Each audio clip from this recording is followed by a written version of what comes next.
All right, what's up, bro? So these are my top 10 weight loss tips for beginners. Now, this is a video for beginners. I say it like that because people act like they don't know what the freak I'm talking about when I say it's for beginners. Not saying that if you're advanced that you can't get something from it, but don't go to the comments saying, oh, this wouldn't help, da da da da da, it ain't helped me because da da da. No. This is for beginners, and even if you're advanced, like I said, you can get something from this. But before we get into it, I do want to let y'all know two things. Thing number one, we still are in the vacation transformation. If you don't know what that is, go ahead, go to my channel, you know what I'm saying, subscribe. Well, don't subscribe yet. Subscribe if you like the video. Like the video if you like the video, subscribe if you like the video. But thing number one that I wanted to tell you before we got into everything was just wanted to give you my progressions, give you the update. So this is what I look like at the start of the challenge, and this is what I look like right now. So I've made a good amount of progress. We're 15 days in. I'm on day 15 right now. I got the progressions that you're seeing this morning. Just got off work and now I'm recording this video, and I'm getting a little tired because I done recorded it twice already and realized I messed up the freaking audio. Anywho, let's just get into it. Oh, before we get into it, I told you thing number one. Thing number two, I want to let you know that if you're at the beginning of your journey and you're just starting out, you're just trying to figure out how this all goes, I want to let you know that you can do it. Wherever you want to be, if you want to be shredded down to a six-pack, if you want to just lose the weight, the excess fat that you have on your body right now, I want to let you know that it's possible, bro. You can do it. Don't doubt yourself for a second, because it's been done before. And hell, if I can do it, you can do it. So don't act like you can't. Just understand you have to be willing and motivated to do it. Now, tip number one. This is a tip that's going to keep you consistently going to the gym. And it's also going to keep you sticking to your word. And that is to start slow. Start off slow. And remember, this is a marathon, not a sprint. You do not have to start the marathon in a dead sprint, because if you do that, you're going to be gassed out and you're not going to want to finish. So make sure you start slow. You know what I'm saying? For example, if you're somebody that's never gone to the gym, but you're trying to get yourself into the routine of working out this year, at the start of this year, start off by going 2 days out of the week. Last thing I want you to do is commit and say, okay, I'm going to go 5 days out of the week. You get in there for 5 days out of the first week, and then here comes week number 3, and you didn't even go 3 days of the week. Like, make sure you're setting yourself up for success here. Which leads me to thing number 2, which is set weekly goals and stick to your weekly wins rather than your monthly goals. You want to make sure you're winning the week, not winning the month. The reason I say that is because you don't want to get so caught up in winning the month to where you get halfway through the month and you feel like, damn, that was halfway? Now I got to go the whole extra half of the way just to get to the end of the month. It'll cause mental fatigue. It'll cause you to mentally mess yourself up and get distraught when you can actually just focus on, okay, let me win this week. Let me focus on going all 5 days to the gym this week, then next week, then the week after that. Then before you know it, you won the month without focusing on the month at all. And then you win 12 months and you won the year. So make sure you're focused on your weekly wins. Tip number 3, which is something that is definitely for a beginner. You want to move around. Just simply move around more. If this is you and you're somebody who likes to sit on your ass all day, yeah, I'm gonna lie, we're gonna be raw this video. If you're somebody like to, you know what I'm saying? Because sometimes you gotta get it raw. You gotta get it raw so you can get it. Pause. But yeah, you want to make sure you're getting off your ass and getting moving. You don't want to set these goals for yourself. You don't want to watch this video and say, okay, I'm going to do it. And then you don't want to get off the couch. You don't want to get out of bed. You don't want to do some extra movement. So something as simple as getting off the couch and doing some push-ups. I know me personally, when I used to watch regular TV, back when regular TV was a thing.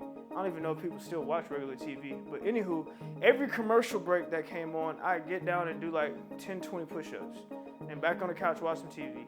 Or if you're somebody that goes to the mailbox like once a week, start going once a day. You know what I'm saying? Just give yourself that extra movement. Give yourself that extra calorie burn throughout your week. And trust me, you'll start to see a difference in your body just by simply getting off your ass and moving around more. I'm not trying to be, you know what I'm saying, hurtful, but I am going to be blunt. And the blunt truth of it is you got to move around if you want to achieve these goals. That brings me to tip number 4, which is to simply start with the basics. And what I mean by that is, if you want to go to the gym, go to the gym, but don't overdo it. If you want to learn how to bench press, learn how to bench press. But if you see somebody doing cable flies and you just learn how to bench press and you say, oh, I'm going to go do some cable flies, you don't know how to do cable flies, bro. Just start with the basics. Because if you don't know what you're doing, you're going to hurt yourself. And that's the last thing I want. Last thing I want is for you to hurt yourself trying to do something that you knew you couldn't do. Or not couldn't do, something you knew you didn't know how to do yet. Which is why I say you can learn anything. You can learn anything. But you can't do it if you ain't learned it yet. Especially in the gym. That's how a lot of people get injured. That's how a lot of people don't go back. Because they think they were doing something correctly and then they realize they messed their shoulder up like a week down the line. So make sure you start with the basics. Now, moving on, tip number 4 and tip number 5, they kind of go hand in hand, which is if you know what you're doing in the gym now, let's say you're somebody in the gym and now you know how to bench press, make sure you're bench pressing with correct form. You know what I'm saying? Make sure you're doing it correctly before you start adding weight, especially heavy weight. Because you can think you're doing it correctly all this time, but if you're not doing it with correct form and you put some big boy weight on the bar, you'll quickly realize that, okay, I didn't know what I was doing, now my shoulder hurt. I didn't know what I was doing, now something hurt that's not supposed to hurt. So make sure you're really focused on your form and you're really doing things correctly before you start adding extra weight. It'll just save you so much time and like injuries, and it'll just be an overall great thing for everybody. Trust me, just focus on your form before you start adding weight. Tip number 6, which is to work from a place of discipline. Motivation runs out. And when that motivation runs out, you really need to have that discipline to keep you grounded and keep you going and keep you consistent to what you want to do.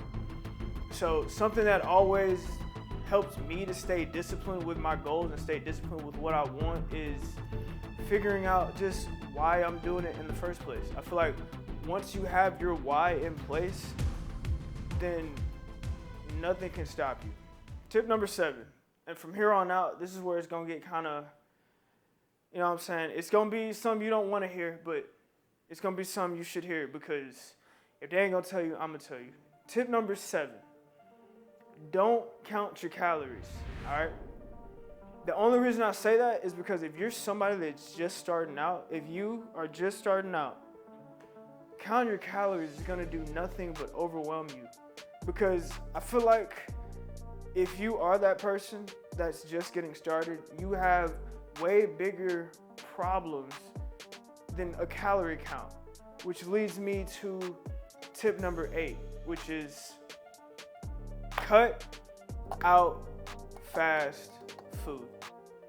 Just cut it out the best you can. I know it's hard. Trust me, I know it is difficult to stop eating fast food. Ooh, believe me, I know. Especially when DoorDash is so accessible, bro, and it's not hella expensive. It's expensive to DoorDash something, especially when you could have just went and picked it up, but shit. But hey, stay away from the fast food. It'll help you out so much more than you think. You cut out fast food, you'll see results like quick. Trust me. Which, another thing that'll give you some good results, which is it's tip number 9. And that is to cut out soda, cut out juice, and just drink water. Simply, you cut out the Simply drinks, the Hawaiian Punches, the Kool-Aids, all that, the Topo Chicos, you know what I'm saying? You cut all that out and you simply just drink water. You'll see a change, trust me. You'll realize you're losing weight because you may or may not know, but all those things, soda, juices, they hold calories. And when you're not eating your calories, but you're drinking them, they add up quick, trust me. So just keep that in mind. Now, for the last and final tip, tip number 10, which is simply to eat healthy foods. We cut out the fast food, we cut out the juices, the sodas and whatnot. Now we gotta put something in. And that thing is gonna be simply eating good food, good healthy food that's good for you. I'm not the person that's gonna tell you get your macros and micros in, because if you don't know what that is, you don't know what that is. I'm not about to even send you down that rabbit hole. But what I'm gonna tell you is, you know what a good chicken breast is. You know what chicken breast is. If you've gone to Popeyes, you know what chicken breast is. You know it's the driest piece of the chicken at Popeyes. But I guarantee you, if you make it yourself, there's ways you can make it good. There's cookbooks out there if you don't know how to cook. But at the same time, if you're somebody that says, oh, I don't have the time, you're lying, okay? I'm calling it how it is. You're lying. You don't want to make time to make the food. And if you don't want to, there's websites, there's places you can go. Literally, I'm not gonna tell you where I live, but local to me, there's a spot you can go to, and literally they have meals that you can just grab out of their fridge. They're pre-made, pre-packaged, meal prep meals. Chicken breast, green beans, rice, so good. You can get some of that, get it to the crib, order it to your crib, and you chilling. Ain't have to spend no time, spend a little bit of money, and you know, a lot of people say money's the problem, but at the same time, if you're somebody that's going to the drive-thru or ordering DoorDash 3-4 times a week, I promise you're spending way more than me on groceries, and we eat a lot of groceries. So if you're somebody that's ordering DoorDash from, you know what I'm saying, Uber Eats, and then hitting Grubhub after that, you're spending a lot more money on food than you think. When you can go to the grocery store, drop you like $150, and you'll have a good amount of groceries that will last you some time. And that's one thing I always had to keep in mind when going to get fast food. Like, hey, I'm spending $20 at McDonald's, when at $20, I could have got a pack of chicken breasts, some rice, maybe a pack of broccoli. I could have ate on that for 4 or 5 different meals, but instead I went to McDonald's for one meal and spent that $20. Yeah, money can be an issue. I'm not saying money's not an issue. I'm not trying to be insensitive to that fact. But at the same time, I'm trying to tell you, if you're somebody that has the money to go through a drive-thru, you have the money to go to Walmart. That's a whole separate video though, and we're gonna get into that video later, but that has been the top 10 tips to help you at the beginning of your journey. I really hope you got something from this, and just keep in mind that you can do it. Don't doubt yourself. You can 100% climb this mountain and see the results you want to see. So I'll see y'all later. Get in the gym, do your thing, do whatever you got to do, get active, get moving. Peace.